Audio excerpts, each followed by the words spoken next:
ya. IKN atau Ibu Kota Negara yang disebut Nusantara yang ada di Pasir Penajam di Kalimantan Timur itu ternyata quote and quote sudah jadi. Loh, kok sudah jadi? Iya, sudah jadi istana wapresnya. Nah, berarti apa? Ayo kita antar atau kita buang Gibran wapres ke IKN. Karena dia, istana wapres itu dibuat dengan uang rakyat untuk dia. Kalau kemudian tidak ditempati, ya kan sayang sekali. Nih, bentuk penampakannya ya. Kalau pengen tahu istana wapresnya nih yang ada di tengah ini. Nah, jadi ini data beneran, bukan nomor-nomor. Tuh, seperti ini. Nih, jadi ini adalah gambaran tentang istana wapres. Ini sebenarnya ada konsepnya. Jadi istana wapres itu kalau kita lihat gambarnya ini dengan jalur utama, kemudian ini istananya ada di sini. Nah, ini istananya. Ada juga helipad di depannya. Kenapa harus ada helipadnya? Mungkin kalau sewaktu-waktu Gibran kabur.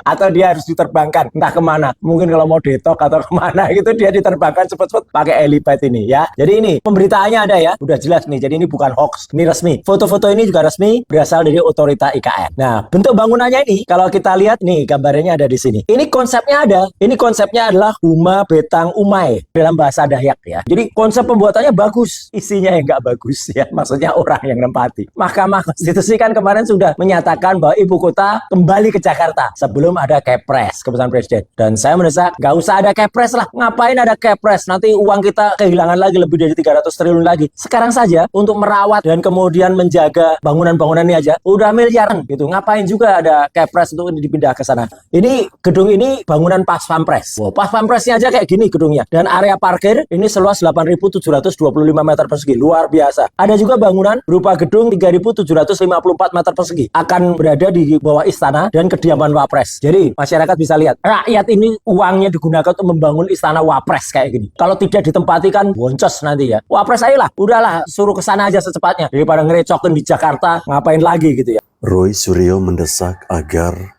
Wakil Presiden Gibran Rakabuming Raka segera pindah ke Ibu Kota Nusantara. Dia berpendapat bahwa istana Wapres itu sudah jadi. Jadi alangkah baiknya kita buang saja si Gibran Rakabuming Raka itu ke Ibu Kota Nusantara. Karena itu dibangun pakai uang negara, pakai APBN.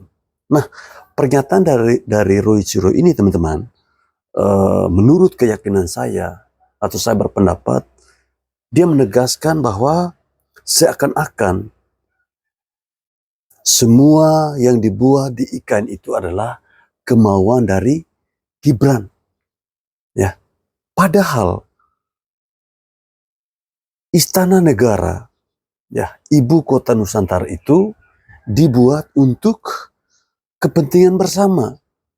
Nah, soal Wakil Presiden bekerja di sana atau tidak, itu semua kan ya keputusan ada di Bapak Presiden Republik Indonesia, Bapak Prabowo Subianto.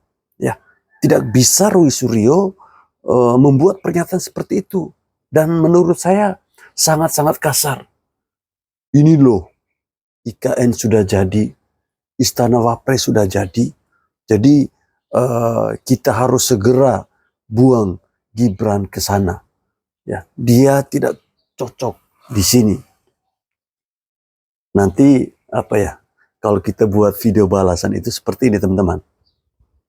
Ini loh Panci, Nusa Kambangan sudah tersedia untuk Anda. Ya, silakan Anda pergi ke sana. Jangan atau tidak perlu Anda menunggu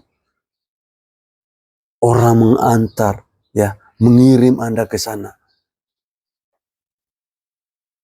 Ini adalah sebuah bentuk rasa frustasi dari seorang Roy Suryo, di mana akhir-akhir ini kita melihat dia seperti orang yang sudah mulai nampak seperti orang yang tidak waras. Bagaimana dia tidak terlihat seperti orang yang tidak waras, teman-teman? Ngurusin ijazah Pak Jokowi sampai detik ini itu belum juga selesai. Nah, sekarang belum kelar masalah ijazahnya Bapak Jokowi, dia mencoba untuk lari ke Wakil Presiden. Ya, saya tidak tahu apa maksud dan tujuannya si Roy Suryo ini yang setiap hari selalu ngurusin keluarganya Bapak Jokowi. Apakah orang ini memang di rumahnya ini tidak ada pekerjaan? Atau gimana? Bahkan hampir tiap hari kita lihat itu nongol di televisi ya teman-teman. Itu kira-kira kenapa? Kira-kira kenapa? Kok dia bisa nongol di televisi seperti itu?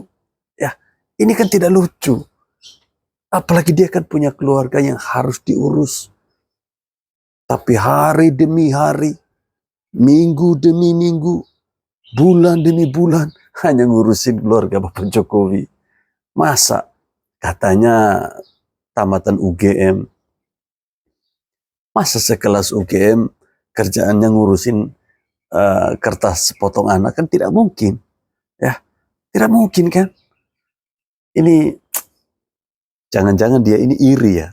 Dia iri sama Mas Wapres. Dia iri sama Gibran. Nah, Gibran yang masih anak kecil, ya, belum punya pengalaman menjadi wakil presiden, belum punya pengalaman jadi menteri pemuda dan olahraga seperti Roy Suryo, belum punya pengalaman mencuri panci, tapi bisa menjadi wakil presiden. Lah Roy Suryo apa? Sudah banyak pengalaman. Ya, salah satu pengalaman Roy Suryo itu adalah ketika dia lupa lirik lagu Indonesia Raya.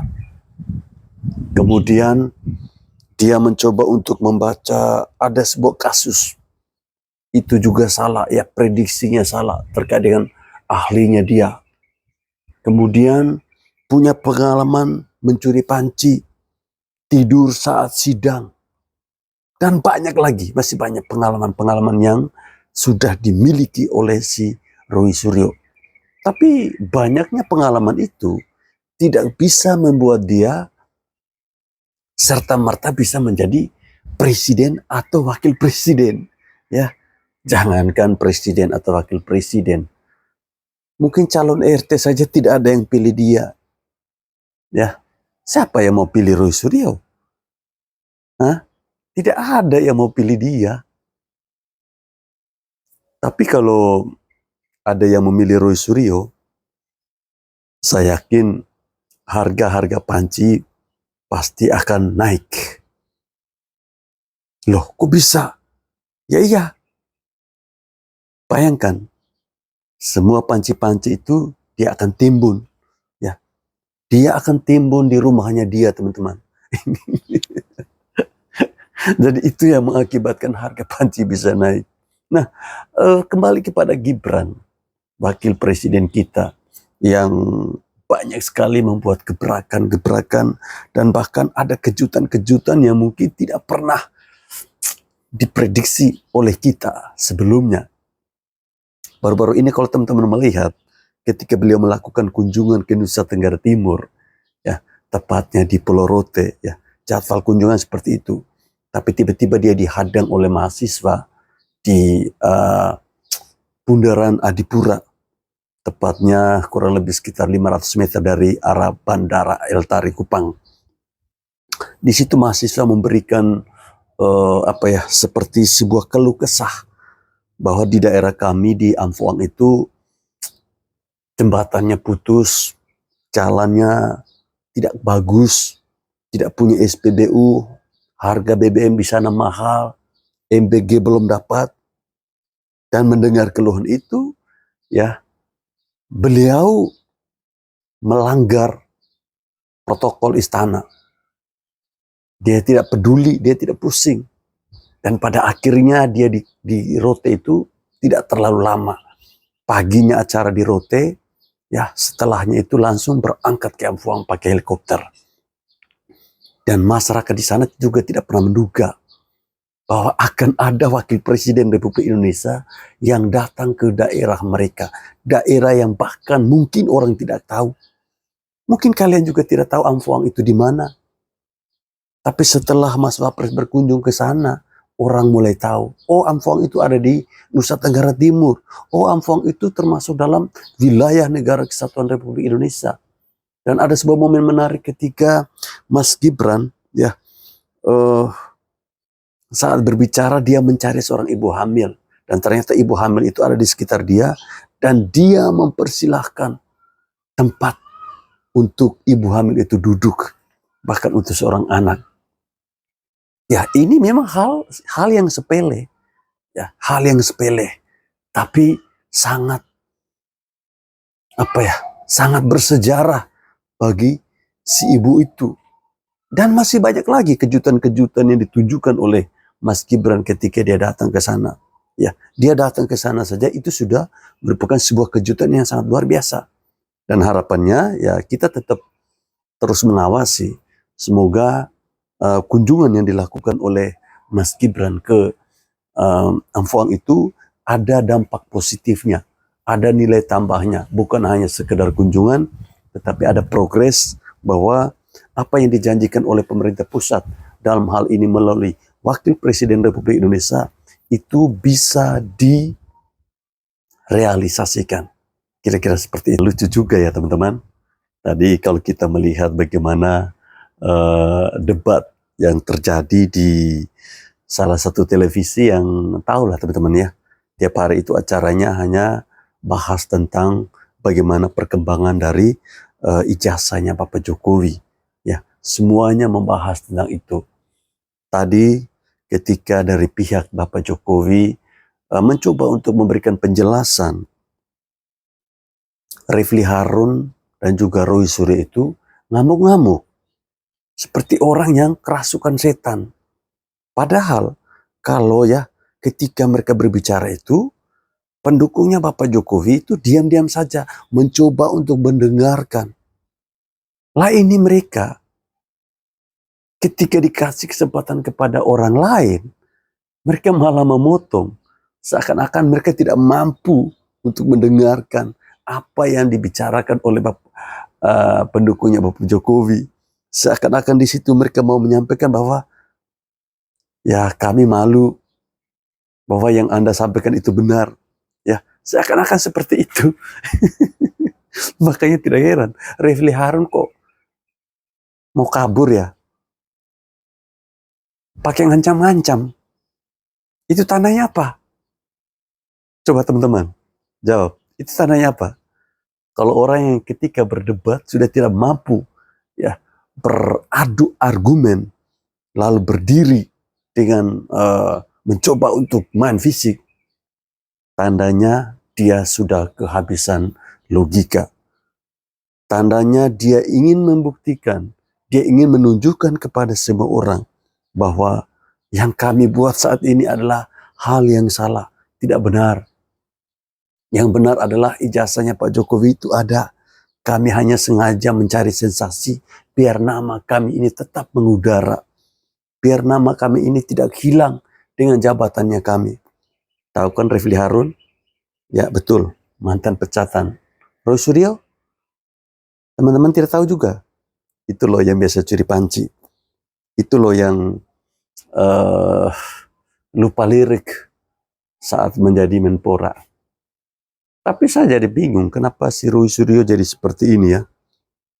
Apakah dia ini dibayar oleh partai tertentu untuk sengaja menyerang keluarga Bapak Jokowi agar bisa menjatuhkan reputasi Bapak Jokowi supaya Mas Gibran itu ikut terjatuh. Tapi kalian salah orang. Mas Gibran itu tidak perlu banyak bicara, tapi kami masyarakat sudah tahu kok apa yang harus kami lakukan di 2029 nanti jika Mas Gibran itu ikut mencalonkan diri sebagai RI 1 ataupun RI 2. Paham sampai di sini?